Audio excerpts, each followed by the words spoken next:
Well, hello, owners, and you all know what that music means. The commish is back. Yep, week 5 in review is coming to you in a video format. We'll take a look at outlining into week 6. We've got all the bells and whistles. We've got the software updated, and we've got all my tips and tricks ready to go for the season. And with the golf season ending as of yesterday, and rightly so, Mark, with the snow flying today, I got some time with my work schedule being quite reduced due to this COVID pandemic, so hopefully we'll get a few of these out quite regularly to you as well. Went with a new format after watching all the talk shows, news. Everybody just seems to sit at their desk and fire this thing out, so I've set up my office as the command center, and this makes it a little bit more quicker, as I don't film in the basement, then have to come up, convert the video to another video format to get it into the program, and then edit it from there, right? I can do this all on the fly right now, so looking forward to pumping these things out in 2 to 3 hours in the daytime instead of what it used to take 4 to 6. So welcome everybody, and great start to the season for the first 5 weeks here. Very competitive when we get to the standings. Everybody's still in this game, which is great to see with the way the league is having some hiccups with COVID, as well as a huge rash of injuries that we were all getting on board. Unfortunately, I think I've missed that boat of quite a guy out a week or two, but nothing serious like most of you guys have seen. Anyways, hopefully this Thanksgiving weekend you were able to sit down at some point, catch some football. It started off with a good game on Thursday night as the Bears squeaked one out 20-19 over the Bucks. So we had a good start to the week there, and then we just went on with some great games there. The Chiefs were handed their first loss by Derek Carr on fire there with a 40-32 win for the Raiders. And another notables there was the performance by a young boy out of Abbotsford, Chase Claypool, for the Steelers. Got himself 4 touchdowns in their 38-29 win over the Eagles.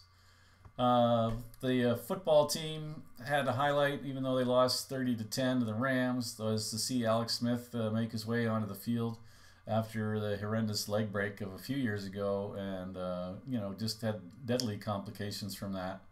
And I believe I was just listening to a podcast this morning. They do have a documentary following his recovery, and from the sounds of it, it sounds like it's worth a look. So I'll maybe try to find out where we can access that and put a link up somewhere. Amputation at one point was a possibility, and now 693 days later, here he is coming back on an NFL football field. And there's Kyle Allen heading into the locker room. And August 29th, during training camp, was the first time that Alex Smith had gotten back into an 11-on-11 situation. Still has yet to have been hit in practice at this point. So as soon as he gets contacted, that's his first hit since that gruesome injury. And he's going to throw and complete it to McKissick. And McKissick gets it out to the 40-yard line. Oh, boy, you saw his wife Elizabeth and the kids, though, in the crowd. I mean, what a nervous moment this must be for them. And they love it. But what a great moment it is right there. That's fantastic. Some other outstanding games. The Cowboys-Giants, speaking of Alex Smith breaking his leg, we all probably saw Dak Prescott's ankle fall off there during the game. That was quite gross to watch, the poor guy. I've never heard anything not nice said about the guy, and accolades pouring out to him through everybody has been good. So it sounds like NFL's lost a good guy there. The Red Rocket came in there, Red Rifle, and I thought, oh God, this is done. He fumbles the ball on his first possession. And I'm like, right back to the Bengals days when I owned them. But came back, really great game in the end. They won that one 37-34 in an OT, or as the time expired, field goal. The Seattle Seahawks Vikings game, that was a good one to watch too, in the rain there, and just a great game. Vikings going for a half a yard for the 4th down and losing it, and then Russell Wilson, of course, just drives the field and wins the friggin' game for them. So heartbreaker for the Vikings fan owners out there, I know that, but the Seahawks, that was a good game to watch. Chargers Saints, same thing, good game, close, 30-27 there, the old man against the young kid, and a good game there as well. And then last night's blowout, 42-16, the Titans came off their COVID break and look really good. Haven't seen Tannehill play football that good in a long time, and humbled the Bills. but I was able to squeak out enough points on both sides of the ball to get my victory out of that game. So some really good football, and hopefully that will continue for us into next week. So the format will get you out with a review of this week's games. We'll go through some housekeeping notes. We'll look at next week. We'll take a peek at the standings in there somewhere at the very end. Stay tuned, because I got a little stint that they did with Jeff Prost from Provost, I guess his name is, from Survivor, that they did about the NFC East, the hapless division with the Washington team, football team, Eagles, Giants, and Dallas, and how pathetic that division's looking. So stay tuned for that, and enjoy the show.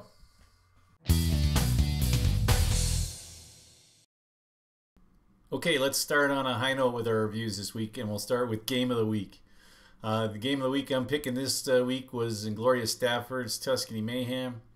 Inglorious Staffords went into this week's matchup 14-point favorites. However, Tuscany Mayhem came back on Tuesday Night Football to take the win over the Staffords, reversing the point spread and winning by 14.5 points. Mayhem was led by Travis Kelce, who put up 29 points in Kansas City's loss. Travis Kelce caught 8 of 12 targets for 108 yards and 1 touchdown in the Chiefs' loss to the Raiders. I was also helped out by Calvin Ridley, who bounced back from 0 points last week to get me 26 points in his game at Atlanta. Inglorious Staffords once again got his best performance from Russell Wilson's 29 points. Russell Wilson completed 20 of 32 passes for 217 yards with 3 touchdowns and an interception in the Seahawks win over the Vikings. Tuscany gets back into the win column with a 151 to 136.5 victory. The second matchup we'll look at is Steel Curtain came into Week 5 a 4-point underdog, but he still has hopes to get back into the win column after last week's loss. Conley was hoping for some luck from last week to carry through to Week 5 and keep his 3-game winning streak alive. Conley had the points on his team, but just left a couple of big scores on the bench. Steel Curtain was led by Deshaun Watson's 36 points. Watson completed 25 of 35 passes for 359 yards with 3 touchdowns and 2 interceptions in the Texans' win over Jacksonville. Conley was also led by his quarterback, Teddy Bridgewater, who put up 34 points. Teddy Bridgewater completed 27 of his 37 passes for 313 yards and 2 touchdowns in the Panthers' win over the Falcons.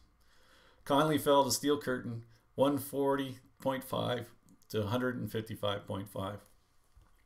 Magic School Bus came into Week 5 a 5-point underdog, but after Matt Ryan put up 7 points, he knew he was in trouble. Mac Daddy was still worried about a Tuesday night comeback, but School Bus's Bills players never got it rolling. Mac Daddy took this one easily, 121.5 to 92.5. That's right, the champ put up 92.5, which also gives him this week's lowest score. The winning side was once again led by Arizona quarterback Kyler Murray and his 33 points. Kyler Murray completed 27 of 37 passes for 380 yards, 1 touchdown, 1 interception, added 9 scrambles for 31 yards, and a rushing score in Arizona's cakewalk over the pathetic Jets. School Bus got 25 points from Stephon Diggs on Tuesday Night Football. Sounds funny, I know, but we'll probably see more of those games.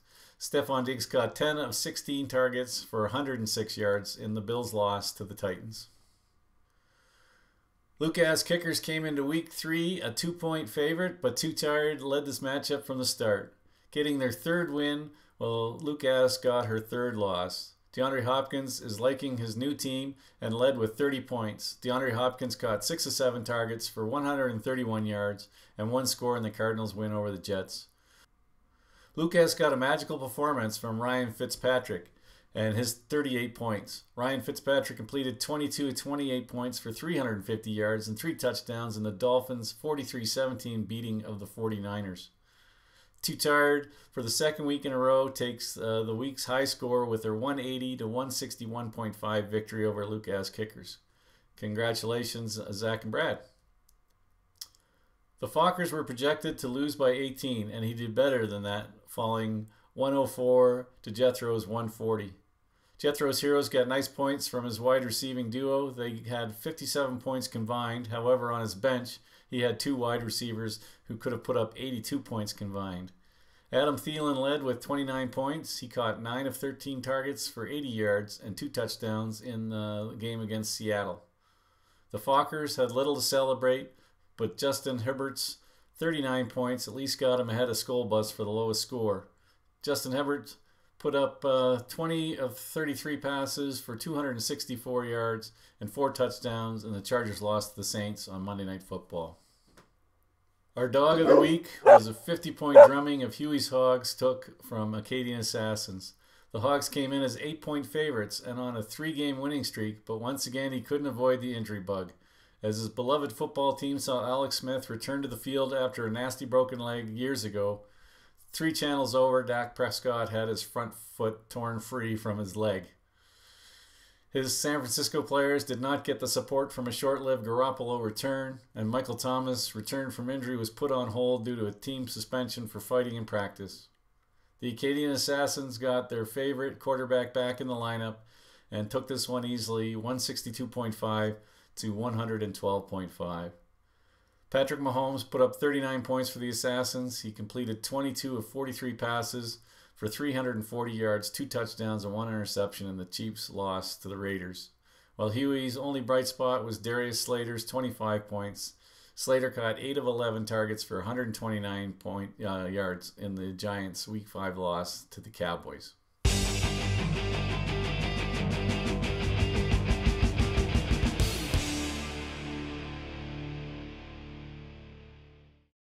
Okay, after all the scores are in for Week 5, let's take a look at the standings. In the East, we've got Tuscany Mayhem on the top at 4-1.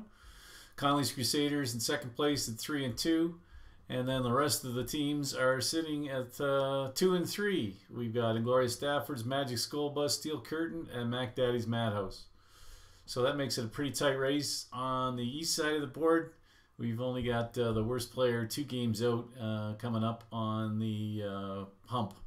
We play a 14-week league, and we are playing week 6, so 6-7's hump week here, so pretty good. On the west, we've got Acadian Assassins in the lead at 3-2.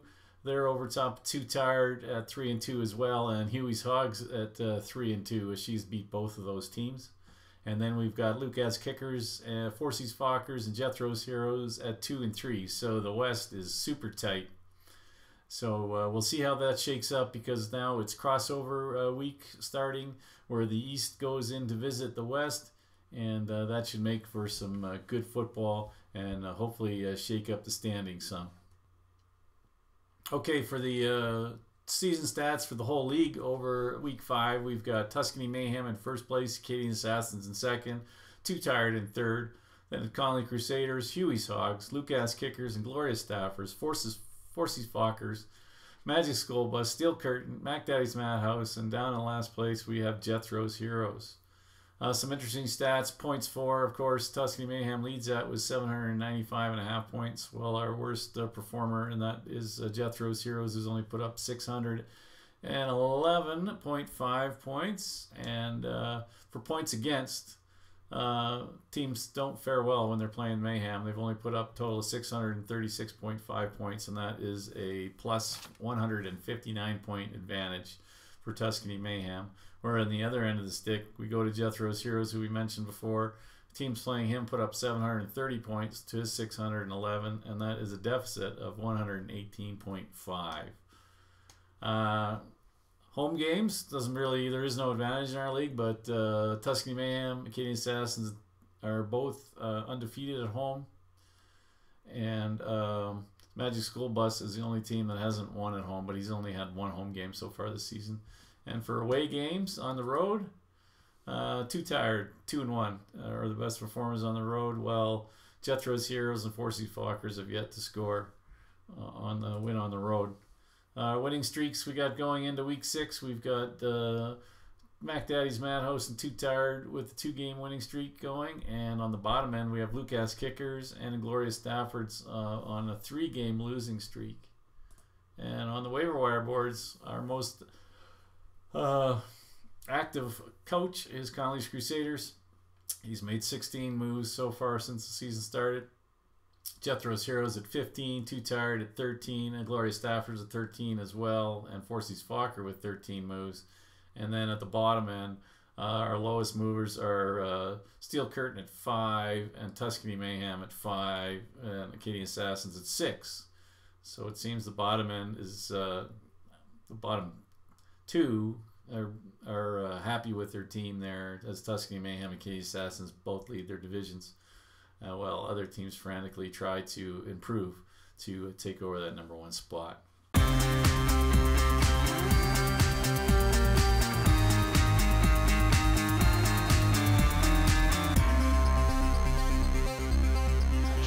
Slot to the left is Claypool.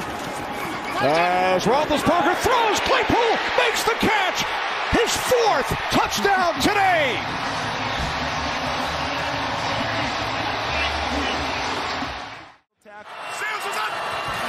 Runs in motion. Carr on 2nd and 6. Downfield. Connection made with Aguilar. Touchdown, Raiders. Big play, Nelson Aguilar. And Carr with the perfect toss, 59 yards. Fake the trickery. Can Mahomes get the angle? Yes, he can. Patrick Mahomes taking it in for the touchdown. Saints drop back, just rushing 3. Herbert got a man down the sideline. All alone is Mike Williams. And he will prance into the end zone for the go-ahead touchdown. 64 yards. Herbert found Williams for the score. Completions to go to get there as they motion out Woods. Goff trying to make it 9 for 9. He wants a lot here. He wants Woods. He has Woods. And Robert Woods is in. Touchdown. A big strike. Jared Goff to Robert Woods, and the Rams are back in front on the 56-yard connection. Week 6, as mentioned earlier, sees a crossover as East hosts the West. Jethro's Heroes 2 and 3 visit Tuscany Mayhem 4 and 1. Mayhem's lineup stays intact from Week 5, while DK Metcalf heads into a bye week for Jethro's Heroes. Mayhem's biggest threat will come from the high-scoring Week 5 wide receiver core of Jethro's Heroes. Our second matchup sees Too Tired at 3 and 2, taking their high-scoring game up against Conley's Crusaders, also sitting at 3 and 2. The Crusaders have injury and bye concerns coming into Week 6. Too Tired will have to keep the high level of scoring they have had the last 2 weeks to make this a good one. Forsy's Fokkers 2 and 3, Battle and Gloria Stafford's also 2 and 3. Both of them want to get to 500, but both have their high-scoring quarterbacks from last week on bye. Whose backup quarterback will turn the tide? Tannehill or Rivers? My money's on Tannehill. Acadian Assassins at 3 and 2 try to knock out the champ Magic School Bus at 2 and 3. Can Noah bounce back from this week's low score? Both have holes in their lineup due to byes, and both of them have star running backs injured. This will be a close battle, but should be the Assassins for the taking. Huey's Hogs at 3 and 2 limps into the matchup with Mac Daddy's Madhouse at 2 and 3. With Derek Carr out, is Joe Burrows the man to get the start, or is Derek Carr going to get it off the waiver wire this morning? What trouble can Michael Thomas get into on his bye week? Mac Daddy's lineup is mostly intact with only a change at defense required. Hopefully this will come down to a Monday Night Football games, and Edwards-Hilaire will be the deciding factor. Lucas Kickers at 2 and 3 take on a resurging Steel Curtain, also at 2 and 3. Fitzmagic's at the Jets should cancel out Deshaun Watson this week. Injuries and COVID's rage on Lucas's bench, while Steel Curtain has a solid lineup for Week 6. Delvin Cook will be the one to watch to see if he is good to go after coming out of the game at Seattle. Okay, guys, well, that's about it for me. Stay tuned for the little featurette at the end of my chat here, but nice to get out and do one of these again. Only took me about 3 hours or so to get this thing done, but enjoyed every minute of it. So hopefully with the schedule next week, I do believe I'm flying Tuesday, Wednesday, so probably won't get one out. But after that, probably pretty chillaxed through the year, so I should get them out quite regularly after that. So as you saw there, some exciting matchups this week. Everybody's still in this thing, which is awesome. And to keep in mind that this week there is no Thursday night football game. Monday night football will have 2 games. We will see the Chiefs Bills, and we will see the Cardinals Cowboys. Also remember that the Seattle Seahawks, San Diego Chargers, New Orleans Saints, and Las Vegas Raiders are all on bye this week. Don't forget to watch the news, especially early Sunday morning, as to which games are on, which games could be canceled or moved, as this COVID thing changes rapidly. We had a tight one this Sunday with a couple of players missing out, but on a whole, everybody got their lineups pretty squared away, so that was good. And with Tuesday's game up in the air till the last minute, our precautions to help out owners stuck with players there seems to work, even though we didn't have to activate that rule. So hope you all had a great Thanksgiving. I see the snow has melted quite a bit since I started this thing, so hopefully we'll get a few more nice days out there. Take care. Enjoy the week 6 of football, and talk to you soon. Looking at members of the NFC East, the worst division in the NFL. And today, one of them will be going home. I'm Jeff Probst, and this is Survival, not in any way affiliated with a show called Survivor. Legal department made me say that. Now, Eagles, you said earlier, it's the Giants who should be going home. Why is that? Because they haven't even won a game. And yet, here we are, 2 games out of first place. That's how bad this division is. All I know is we shouldn't be voted out because we are in first place. The only reason you're in first place is because you tied the Bengals. That's like tying the Bengals. Plus, bragging that you're in first place in this division is like saying you're the smartest Kardashian. That would be Chloe. I don't know why we just don't vote out Washington. Their mascot is football team. It's embarrassing. Hey, who's in the NFC East? Eagles, Cowboys, Giants, football team? Who did the Rams play this week? Football team. Who's your favorite football team? Football team. We get it, Probst. Plus, I don't care what you say. I think the name is unique and cool. I lied. It is terrible. Anyway, it's clear to me that we should vote out the Cowboys. They're not even located in the East. You can't get rid of me. We're America's team. Nobody calls you America's team but yourselves. That's like Tom Brady making up his own nickname. Which he did. TB12. Zip it, Probst. All right. It's time to count the votes. 1 vote, Giants. 1 vote, football team. Well, that could be any of us. And it's not. It's you. Thanks, Probst. 1 vote, Cowboys. I hate you, football team. I hate you more. 1 vote, Eagles. What? But we just beat the 49ers. With their 3rd-string quarterback. Don't make me throw this battery at you, Probst. Well, it looks like we have a tie, and nothing will be resolved. This is almost as bad as that one season of Survivor. Which one? One where I had to watch Jimmy Johnson run around half naked.